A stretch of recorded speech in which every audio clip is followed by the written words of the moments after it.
Olá pessoal, tudo bem? Bom, hoje gostaria de falar sobre um tema desafiador, sobre as nossas feridas. Não necessariamente as feridas físicas, mas sim aquelas feridas emocionais. Na nossa experiência de vida, nós passamos sim por situações que causaram certos sofrimentos, certas dores, seja por uma perda, por uma separação, por um conflito, por um erro, uma falha, um incidente.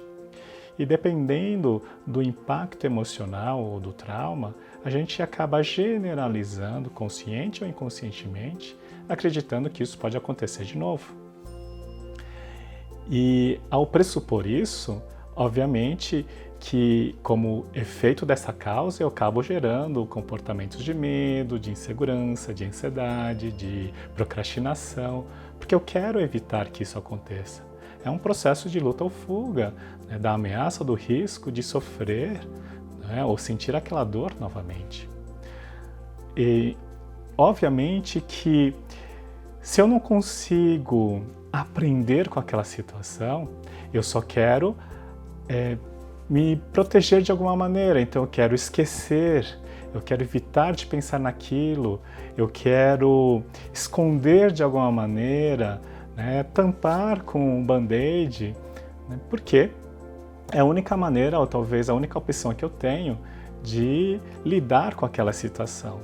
Né, porque, de novo, eu não quero pensar mais no sofrimento, eu não quero mais lembrar, eu não quero mais sentir isso novamente. E está certo, é um pensamento, é um comportamento natural nosso.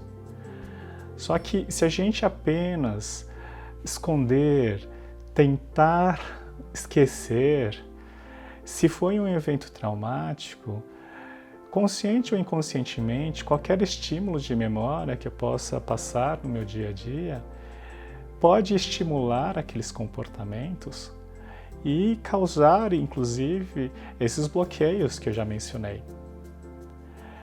Como lidar com essa situação? O primeiro passo é a gente parar de subestimar as nossas forças. Porque se aconteceu no passado, certamente você teve que utilizar um pingo de força, ou talvez aquilo te fortaleceu, aquilo fez você ser forte para superar e você ser uma melhor versão hoje. Talvez você não consiga realmente voltar no passado para refazer aquela história, ou para resolver aquela história. Mas hoje você pode reconhecer que aquilo te fortaleceu, no mínimo, porque você teve que ser forte para superar. E você pode sim reconhecer os recursos que você teve que utilizar, por menor que seja, para superar isso, além das forças.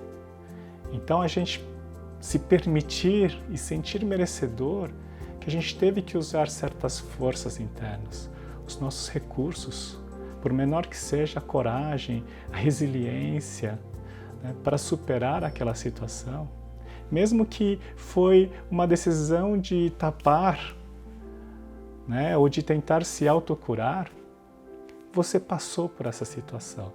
Então reconheça essas forças que você conseguiu utilizar, certo?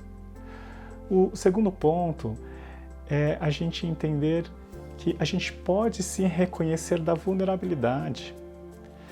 Às vezes a gente aprendeu que a gente tem que ser forte, que a gente não pode baixar a guarda, né? Independente do trauma, independente daquilo que aconteceu, do incidente que aconteceu.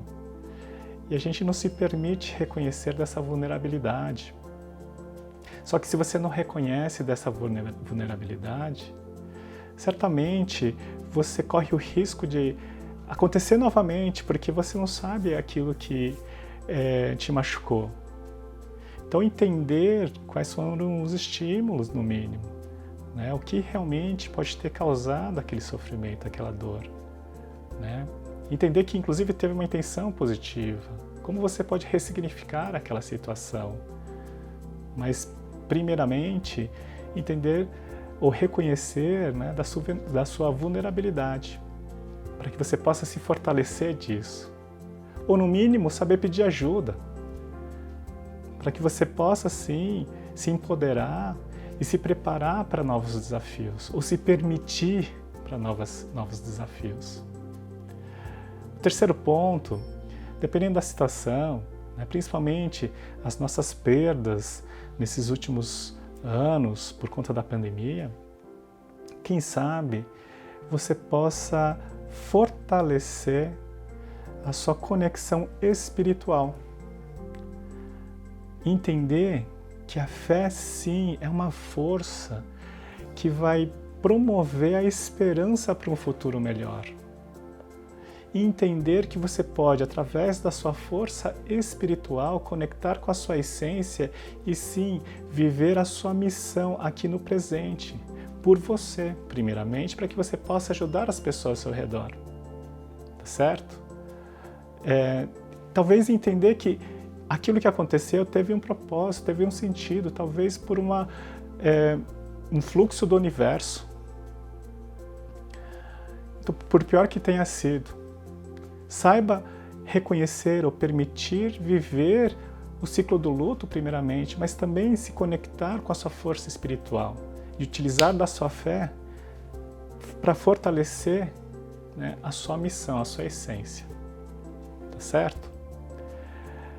Mas entenda, a gente não consegue mudar o passado, mas a gente pode aprender com aquilo que aconteceu.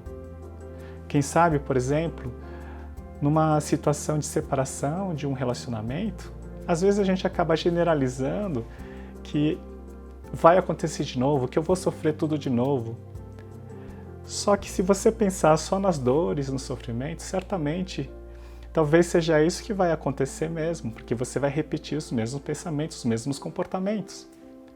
Agora, se você puder trazer os seus melhores aprendizados, entendendo da sua vulnerabilidade, com a sua força espiritual, acreditar que pode fazer diferente. Com esses aprendizados, no mínimo sim, você tem melhores opções de escolha. No mínimo, talvez, como eu já sugeri para algumas pessoas, quem sabe você possa pescar num aquário diferente. Afinal de contas, você é a média das 5 pessoas com quem você mais convive. Então, aonde você realmente quer buscar a pessoa com quem você quer conviver a vida eterna? Sim? Bom, eu espero ter contribuído de alguma maneira. Se você precisar de ajuda, deixa aqui nos comentários que eu posso te ajudar com muito prazer. E eu espero vocês nos próximos vídeos. Um forte abraço a todos. Gratidão.